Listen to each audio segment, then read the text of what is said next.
about to turn left on Skyway. As you can see, we're on Billy Road.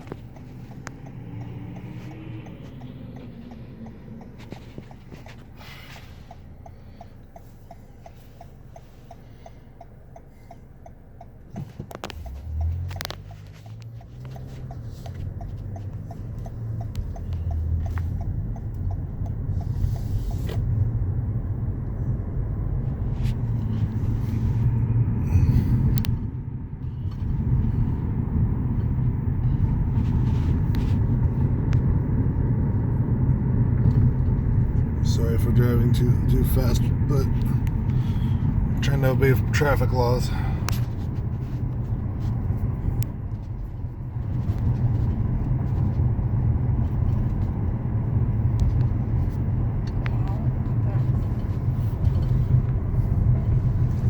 So they're working on the gym a little bit. Yeah, that thing needs to be taken down. The diner, what's here? My favorite coffee shop, what was Juice and Java. Juice and Java, was there too. And apparently they're out of business for good, along with my other favorite coffee shop, Beans of Paradise. I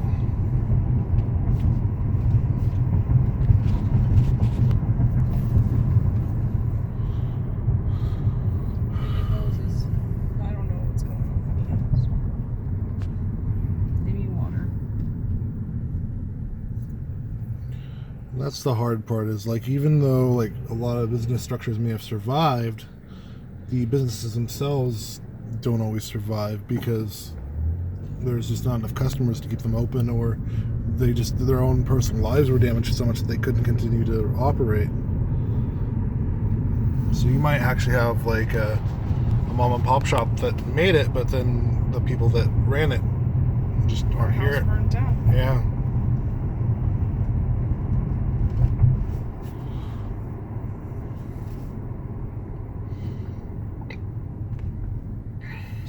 Celestino. It looks like Celestino's is still here, but it closed.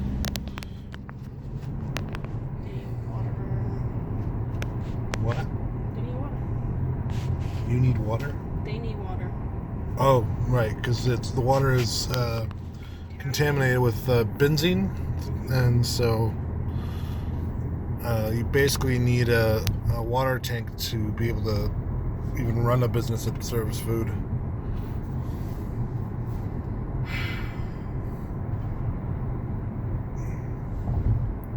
Oh, it's really hot.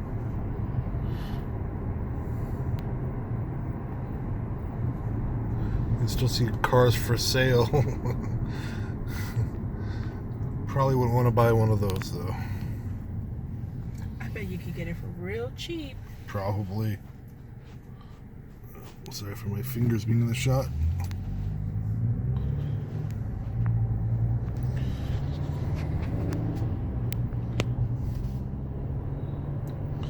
But as you can see from the main parts of town, there's really not a lot that's changed since the fire has happened.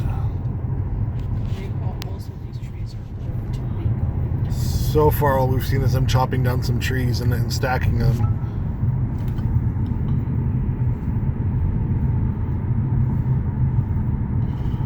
This is where it gets real rough. Do you know when I came down here, this hasn't burned yet? This was still like just real dark.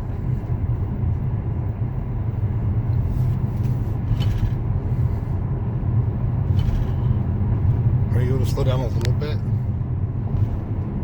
It's just that you're driving real quick. People can't really see if... okay.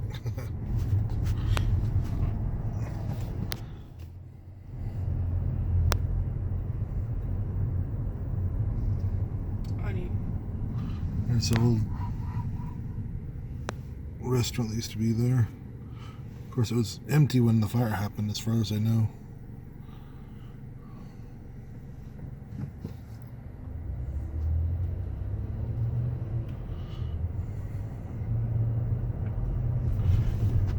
but I'm figuring I'll use this opportunity to address some of the mean to make a questions and answers video like I said I would before.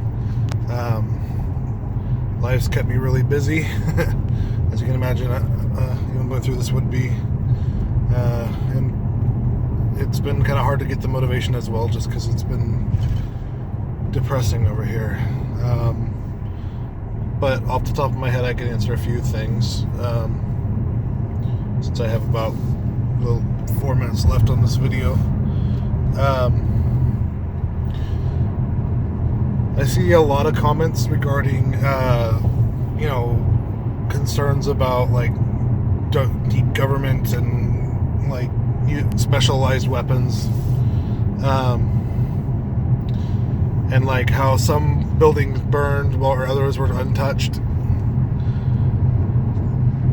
And I mean, no disrespect to anyone who feels differently. I respect your opinion if you disagree.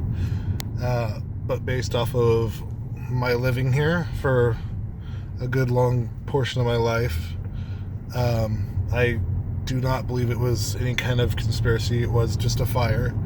I don't think it was any kind of railway agenda or anything like that. Or a laser beam down in paradise and scorching it down. See, here, the truth is that, and this is what people forget, is during that fire, it was extremely windy. And as a result, the fire kind of whips around in different directions and doesn't always follow a path that makes sense. It's just erratic. It's kind of, just like the wind. It just left to right.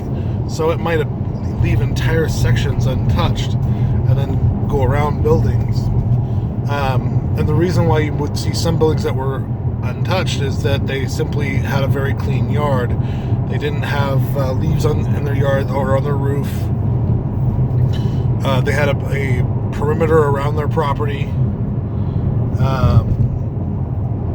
and that's just how it is. I mean, and they just happened to get lucky to where those embers didn't get onto their building enough to catch fire, or inside the ventilation shafts to catch the insulation on fire. And truth is, there's, with as many trees as there are around here, there's a lot of people that just didn't keep up on the yard work. Everybody knows that after the windstorm that you rake. You don't rake during when it's storming. Like, it's just common sense. But, for a lot of people, if you live a bit busy life, you don't always have time to keep up on that. And that's the case with a lot of the people, including myself. Like, we were students and weren't home much, and just we did what we could. But limited time, limited budget. So yeah, I really don't think that there's any kind of government conspiracy or anything like that. The truth is that the area has had fire problems for a very long time. Has a very long history of it, and the drought has not helped.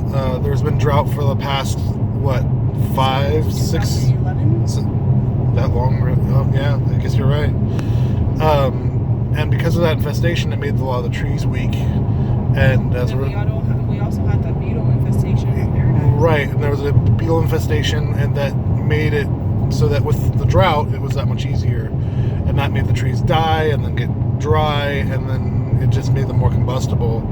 It was just that scenario where the wind was high enough to catch everything on fire.